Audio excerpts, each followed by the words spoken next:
1번입니다. 이 문제 같은 경우는 지금 5점에 작용하는 힘의 합력의 크기는 얼마인가 이렇게 물어봤는데 전형적인 문제죠. 천천히 한번 살펴보면은 우선 우리가 일단 파악을 해야 되는 것이 지금 이 5kN이 여기에 60도가 이렇게 있고, 그리고 여기 있는 5kN도 이쪽이 지금 60도죠. 이렇게 여기 사이각이 60도이기 때문에 이 XY축에 대해서 XY축이 지금 여기를 X축이라고 놓고 여기를 Y축으로 이렇게 놓게 된다면은 이 5kN이랑 이 5kN은 정확히 대칭이 됩니다. 그렇기 때문에 얘네들은 그냥 무시를 해도 되고요. 여기에 60도, 이게 60도여서 대칭이라서 무시를 해도 되고, 나머지 세 개의 힘에 대해서만 합력의 크기를 계산을 하면 됩니다. 그런데 지금 위로 작용하는 힘은, Y축으로 작용하는 힘은 이 4kN 밖에 없죠. 그래서 이렇게 지금 4kN이 하나가 있는 거고, 지금 그리고 오른쪽으로 9kN, 왼쪽으로 6kN이 있기 때문에 두 개가 상쇄가 돼서 이렇게 오른쪽으로 3kN만 이렇게 표현이 됩니다. 그래서 이 두 개의 힘의 이제 합력을 구하면 되기 때문에 이거는 뭐 합력이 이런 식으로 이제 표현이 되겠죠.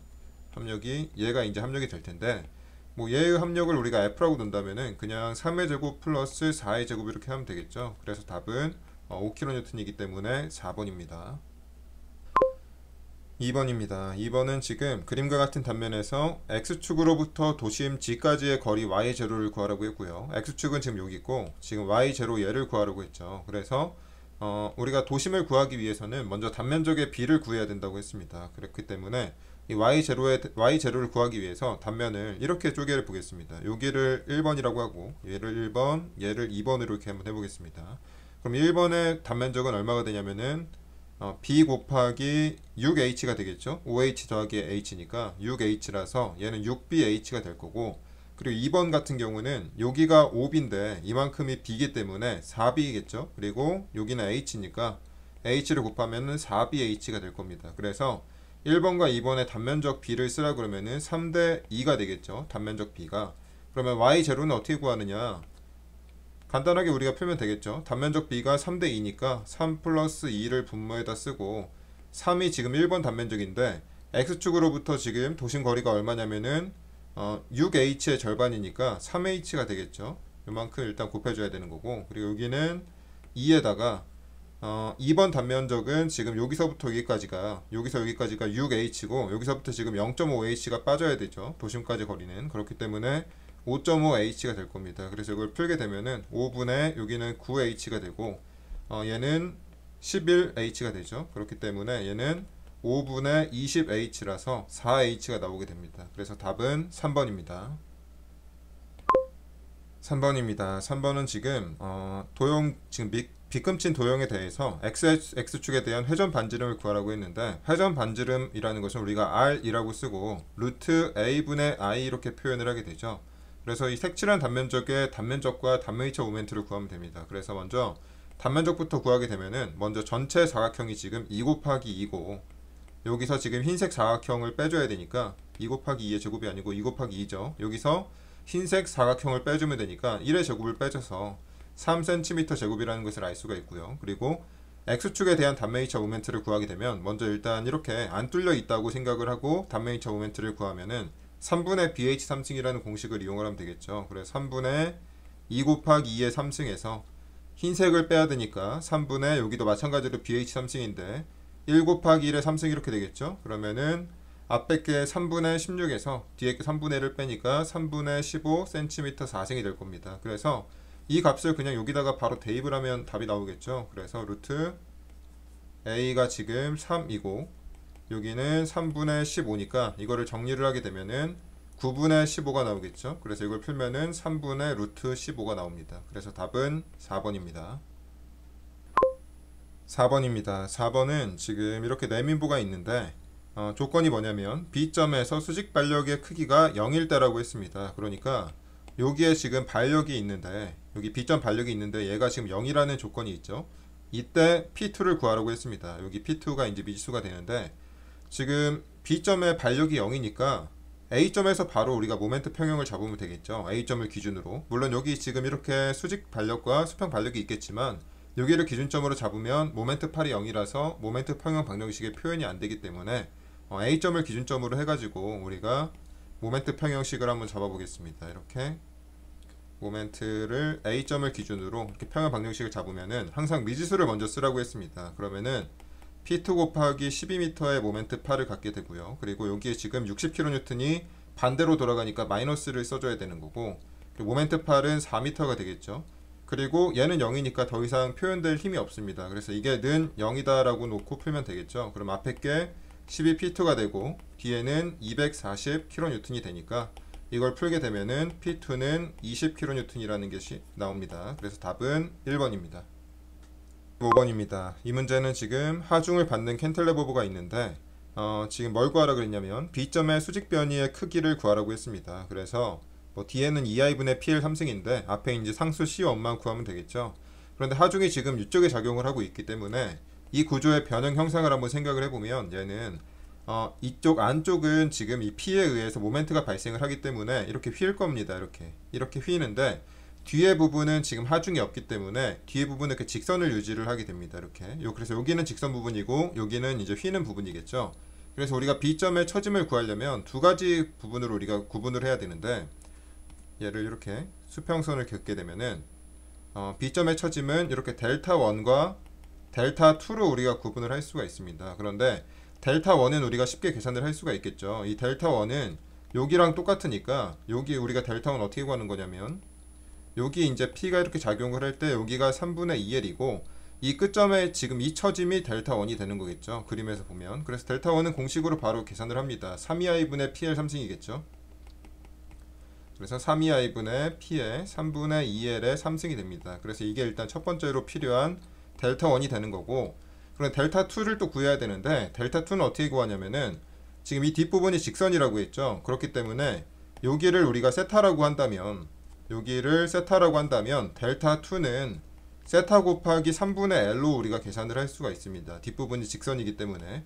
마찬가지로 이 세타는 어디 세타냐면은 지금 이 부분의 세타가 되겠죠. 이 뒷부분의 세타가 되기 때문에 이 세타도 우리가 공식을 이용을 해서 2i분의 PL 제곱을 이용해서 계산을 할 수가 있습니다. 2i분의 P의 3분의 2L의 제곱 이렇게 되겠죠. 그래서 이거를 여기다가 대입을 하면은 우리가 델타 2를 바로 계산을 할 수가 있겠죠. 그러면은 2i분의 P의 3분의 2L의 제곱 곱하기 3분의 L 이렇게 될 겁니다. 그래서 이 두 개를 합치면 답이 바로 나오겠죠. 그래서 델타는 델타 1 플러스 델타 2가 되는 거고요. 그럼 델타 1이 얼마냐면은 81분의 8이 나오겠죠. 81분의 8 뒤에는 뭐 2i분의 PL 3승이 나오겠지만 생략을 하겠습니다. 그리고 델타 2는 여기가 지금 여기랑 6분의 1에다가 9분의 4죠. 그래서 54분의 4가 나오게 됩니다. 그래서 이거를 통분을 해보면 얘가 81분의 14가 나오기 때문에 답은 1번입니다. 6번입니다. 6번은 지금 트러스 구조물에서 CG의 부재력을 구하라고 했죠. CG는 지금 이쪽에 있는 부재를 의미를 합니다. 이거는 어떻게 구할 수가 있냐면은 우리가 두 가지 방법으로 구할 수가 있으니까 먼저 단면법을 한번 이용을 해보겠습니다. 단면법을 이용을 하기 위해서는 우선 일단 반력을 구해야 되겠죠. 그래서 우리가 여기를 뭐 RF라고 해가지고 여기 반력을 한번 먼저 구해볼게요. 그럼 RF를 구하려면 A점을 기준점으로 모멘트 평형을 잡아야 되니까 이렇게 해가지고 A점을 기준으로 모멘트 평형을 잡으면 우선 RF 곱하기 팔 길이가 15m가 이렇게 나올 거고, 그리고 외력이 20kN이 있는데 방향이 반대니까 마이너스고, 그리고 여기가 지금 얼마냐면은 하나가 3씩이니까 3m씩이니까 9m 이렇게 되겠네요. 그래서 이걸 풀게 되면은 RF가 얼마가 나오냐면은 15분의 20 곱하기 9니까 얘가 4고 3이니까 12kN이 나오겠네요. 그래서 RF가 12kN이라는 걸 알 수가 있는데 이렇게 반력을 계산을 하면은 두 가지를 적용을 할 수가 있습니다. 일단 첫 번째로 우리가 단면법을 한번 써보죠. 단면법은 이렇게 한번 잘라볼게요. 이렇게 자르게 되면은 얘가 한번 대충 한번 그려보겠습니다. 얘가 지금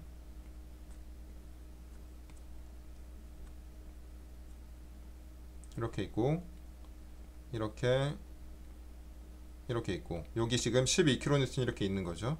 그리고 여기에 지금 20kN이 있는데 20kN이 있는데 여기 이제 부재력이 이렇게 표현이 되겠죠. 얘는 FCD가 이렇게 표현이 되는 거고, 그리고 여기는 F 뭐 GH가 있을 거고, 그리고 이쪽으로 뭐 F 우리가 구해야 되는 CG가 있는데 지금 이렇게 잘랐을 때 이렇게 자른 상태에서도 힘 평형을 만족을 해야 되기 때문에 이 상태에서 Y축 힘평형 방정식을 씁니다. 이렇게 Y축 힘평형 방정식을 쓰게 되면은 FCG에 Y축 분력이 나와야 되겠죠. 그런데 여기서 좀 자세하게 보게 되면은 이 FCG는 지금 어떤 상태냐면은 삼각형 자체가 3대 4대 5기 때문에 FCG의 Y축 분력은 FCG 곱하기 5분의 4를 곱해줘야 됩니다. 이렇게 일단 표현이 될 거고, 그리고 20kN이 밑으로 가니까 20이고 얘는 플러스 12는 0 이렇게 되겠죠.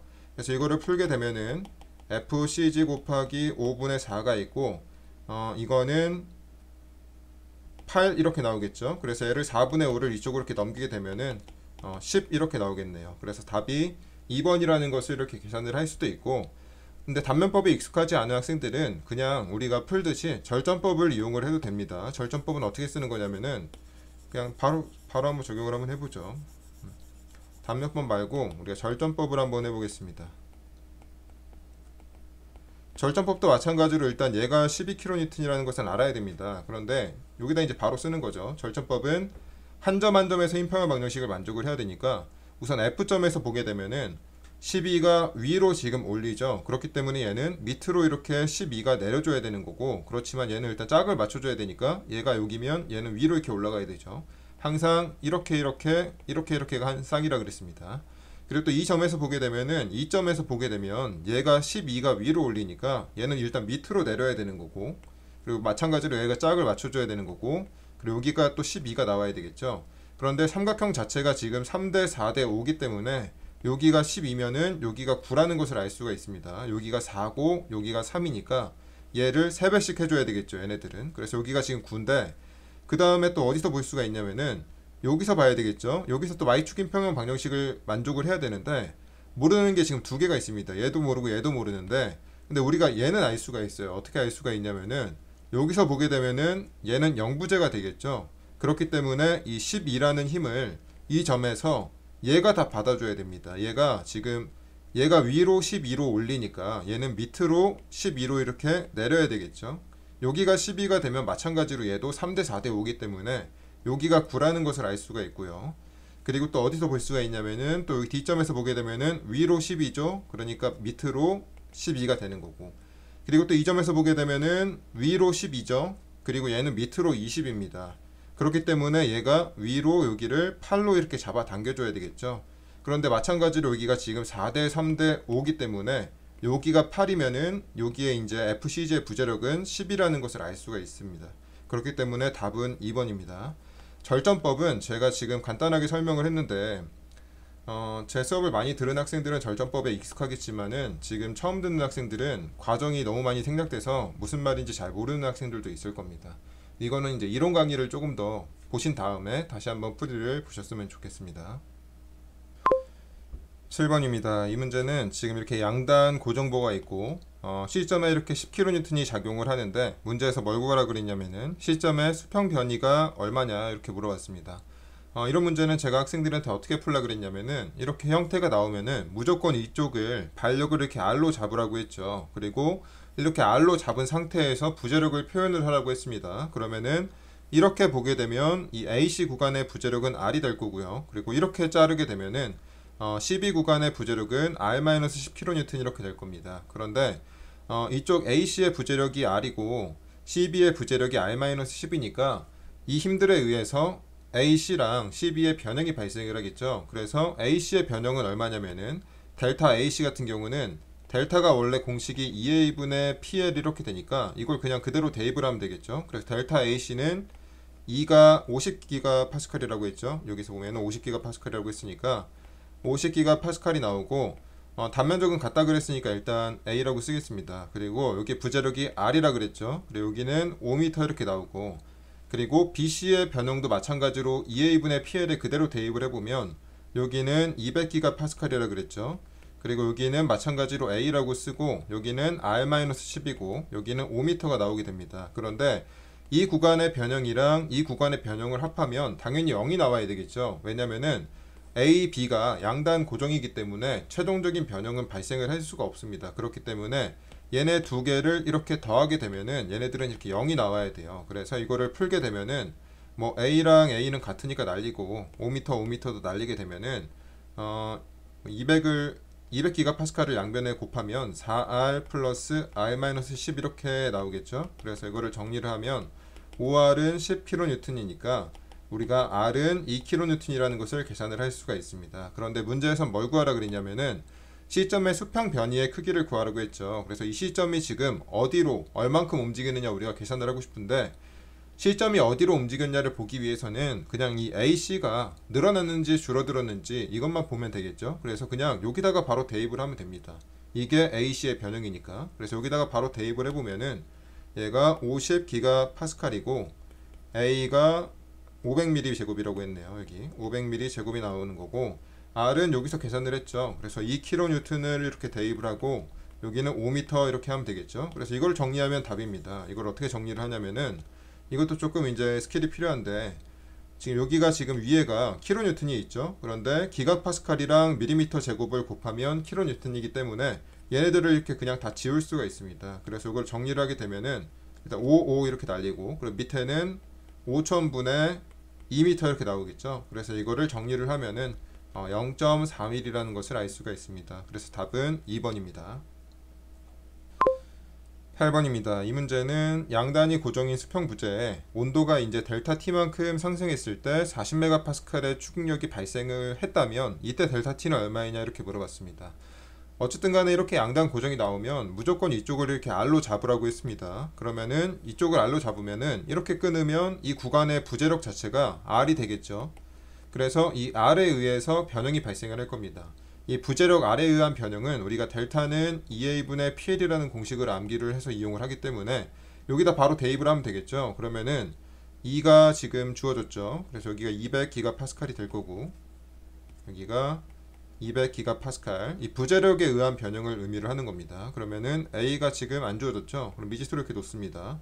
그리고 R이 이제 또 미지수고, 그리고 5m가 이렇게 있는데, 이 부재에서 발생하는 변형은 이 부재력에 의한 변형만 있는 게 아닙니다. 또 뭐가 있냐면은 이 온도에 의한 변형이 있겠죠. 여기 델타 T만큼 온도 상승이 발생을 했으니까 그 온도에 의한 변형은 어떻게 우리가 쓰냐면, 우리가 델타는 알파 델타 TL이라는 공식이 또 있죠. 그래서 이걸 또 씁니다. 그럼 알파가 지금 1 곱하기 10의 마이너스 5승이고, 그리고 델타 T가 미지수고요. 그리고 길이는 5m 이렇게 주어졌죠. 그런데 얘는 양단 고정이기 때문에 부재력에 의한 변형이나 온도에 의한 변형을 더하면은 당연히 0이 나와야 되겠죠. 최종적인 변형은 0이 나와야 되기 때문에, 그래서 는 0으로 놓고 우리가 풀 수가 있습니다. 그래서 이거를 풀 건데, 문제에서 뭐라 그랬냐면은 델타 T에 의해서 40메가파스칼의 압축 응력이 발생을 했다고 했으니까 응력이라는 것은 A분의 P죠. 그래서 여기 지금 이 A분의 R이 40메가파스칼이라는 것을 알 수가 있습니다. 정확히 표현하면 마이너스 40메가파스칼이겠죠. 그래서 이거를 정리를 하게 되면 어떻게 되냐면은 A분의 R에 마이너스 40메가파스칼을 대입을 해서 이렇게 놓고, 여기가 200기가파스칼이고 얘가 5m죠. 그리고 얘가 1 곱하기 10의 마이너스 5승이고, 여기 델타 T 5m는 0이니까 얘를 이렇게 날리고 얘를 정리를 하게 되면은 델타 T가 20도가 나오는 것을 알 수가 있습니다. 그래서 답은 3번입니다. 9번입니다. 9번은 지금 왼쪽은 양단인지로 지지가 된 5m의 기둥이 있는데, 여기에 지금 왼쪽의 좌굴 하중이 360kN이라고 이렇게 주어졌습니다. 그런데 문제에서는 그럼 오른쪽처럼 돼 있는 기둥에 좌굴 하중은 얼마냐 이렇게 나왔죠. 일단 왼쪽 기둥의 유효 길이를 보게 되면은 얘는 힌지 기둥이기 때문에, 얘가 기본 형상이기 때문에 이 길이 자체가 유효 길이가 되겠죠. 그래서 이쪽 길이는 유효 길이는 5m가 되는 건데, 오른쪽은 지금 고정단 자유단 기둥이기 때문에 얘의 좌굴 형상을 생각을 해보면은 얘가 이런 식으로 변형이 발생을 하죠. 그럼 얘가 기본 형상이 되려면 이런 식으로 돼야 되기 때문에 2배가 돼야 됩니다. 그래서 여기는 유효 길이가 6m라는 것을 알 수가 있겠죠. 이렇게 이제 유효 길이가 주어지면은 우리가 좌굴 하중 PCR이라는 것은 L이 제곱분의 파이 제곱 2i 이렇게 쓰기 때문에 이제 바로 대입을 하면 됩니다. 그래서 일단 첫 번째 왼쪽부터 우리가 유효 길이를 표현을 해보면은 5m 제곱분의 파이 제곱 2i 이렇게 표현이 되는데, 문제에서 얘가 지금 360kN 이렇게 주어진 거죠. 근데 오른쪽 기둥은 6m니까 6m 제곱분의 파이 제곱 2i 이렇게 되겠죠. 그래서 이게 얼마냐 이렇게 물어본 겁니다. 문제에서 이걸 어떻게 쉽게 정리를 할 수가 있냐면은 파이 제곱 EI에 대해서 정리를 하게 되면은 5m 제곱을 이렇게 옮겨서 5의 제곱 이렇게 쓸 수가 있겠죠. 파이 제곱 EI가 여기다 이렇게 대입을 합니다. 그러면은 6의 제곱분의 360kN 곱하기 5의 제곱이 되겠죠. 이게 답이 될 거니까 얘가 36이니까 이렇게 날리면 100kN이 나오고, 아니죠, 10kN이 나오죠. 그래서 여기다가 25 곱하기 10이니까 250kN이라는 것을 알 수가 있습니다. 그래서 답은 2번입니다. 10번입니다. 이 문제는 지금 이렇게 보가 있고, 보가 아니고 라멘이 있죠. 라멘이 있는데 A점의 모멘트 반력의 크기를 구하라고 했습니다. 그러면 일단 B점에 작용하는 모멘트부터 한번 구해보면은 이 B점에 대해서 지금 C점에 9kN이 작용을 하니까 B점 입장에서는 9kN이 이쪽 방향으로 이렇게 모멘트를 발생을 시키겠죠. 얼만큼 발생을 시키냐면 9 곱하기 3만큼 발생을 시키니까 27kNm의 모멘트를 발생을 시킬 겁니다. 그래서 얘를 좀 단순화 시키면은 이제 이렇게 구조가 있는 거죠. 얘가 이렇게 있고 이게 고정단이고 이쪽에 이렇게 27kNm의 모멘트가 작용을 하고 있는 상황인데, 근데 이 점에서 27kNm가 MBA랑 MBD로 이렇게 분배가 될 겁니다. 어떻게 분배가 되냐면은 힘 강성의 B로 분배가 되겠죠. 그렇기 때문에 이쪽 부재랑 이쪽 부재의 힘 강성을 한번 일단 표현을 해보면, 우선 이 MBA부터 이 BA 부재의 힘 강성부터 한번 표현을 해볼게요. 여기는 지금 B점에서 이쪽을 봤을 때 이쪽이 지금 고정단이죠. 그러면 L분의 4EI를 써야 된다고 했습니다. 이거는 제가 이론책에다 정리를 해놨으니까 얘는 L분의 4EI를 쓸 건데, 여기 길이가 지금 6m죠. 그렇기 때문에 6m분의 4EI가 얘가 이제 힘강성 KBA가 되는 거고, 그리고 마찬가지로 이쪽 부재의 힘강성을 한번 표현을 해보죠. 여기는 이쪽에서 봤을 때, 여기를 좀 표현을 해봅시다. 여기서 이쪽을 봤을 때 이쪽이 지금 모멘트 반력이 없기 때문에 힘강성으로 L분의 3EI를 써야 된다고 그랬습니다. 그렇기 때문에 여기는 L분의 3EI를 쓸 건데, 여기 길이는 9m죠. 그렇기 때문에 9m분의 3EI가 이렇게 됩니다. 그래서 이게 이제 KBD가 되겠죠. KBD가 되는데, 우리가 먼저 계산을 해야 되는 것은 MBA를 계산을 해야 됩니다. 다시 한번 설명을 하자면 B점에 27kN이 왔을 때 얘가 이쪽으로 가는 모멘트가 있고 이쪽으로 가는 모멘트가 있는데, 이쪽으로 가는 모멘트가 이제 MBA가 되는 거고 이쪽으로 가는 모멘트가 MBD가 되겠죠. 지금 우리가 MBA를 계산을 하기 위해서는 MBA는 이제 강성 B로 나눠 먹는다 그랬습니다. 그렇기 때문에 KBA 더하기 KBD분의 KBA 곱하기 M 이렇게 와야 되겠죠. 여기서 말하는 M은 당연히 27kNm가 될 겁니다. 그래서 이거를 계산을 해보면 얘가 6분의 4죠. 숫자만 쓰겠습니다. 그냥 여기는 9분의 3 이렇게 될 거고, 그래서 여기 6분의 4 M, 여기 27이니까 얘가 지금 3분의 2죠. 얘를 정리를 한번 해봅시다. 이거를 정리를 하면은 위에가 3분의 2고 밑에는 3분의 2 더하기 3분의 1 곱하기 27이니까 여기는 밑에는 1이고요. 그러면은 18kNm가 나오겠네요. 그러니까 27kN이 여기 작용을 했을 때 MBA 이쪽 방향으로 18kNm가 작용을 한다는 얘긴데, A점의 모멘트는 얼마냐, 이거는 이제 우리가 전달률을 이해를 해야 되겠죠. 전달률이라는 얘기는 뭐냐면은 여기 이렇게 확대를 해보면 얘가 이렇게 있는데 이제 이쪽에 이렇게 18kNm가 작용을 한다는 얘기죠. 그런데 얘가 여기 작용을 할 때 이 반대쪽에 생기는 비율을 우리가 전달률이라고 한다고 했습니다. 전달률은 얼마냐면은 막대기가 일자라는 가정하에서 힘강성이 일정하다는 가정하에서 0.5를 이용을 한다 그랬어요. 전달률이. 그렇기 때문에 이쪽의 전달률을 곱하면 이쪽의 모멘트를 구하기 위해서 여기다 0.5를 곱하면 되겠죠. 그러면 여기에 9kNm의 모멘트가 발생을 하게 됩니다. 그래서 답은 2번입니다.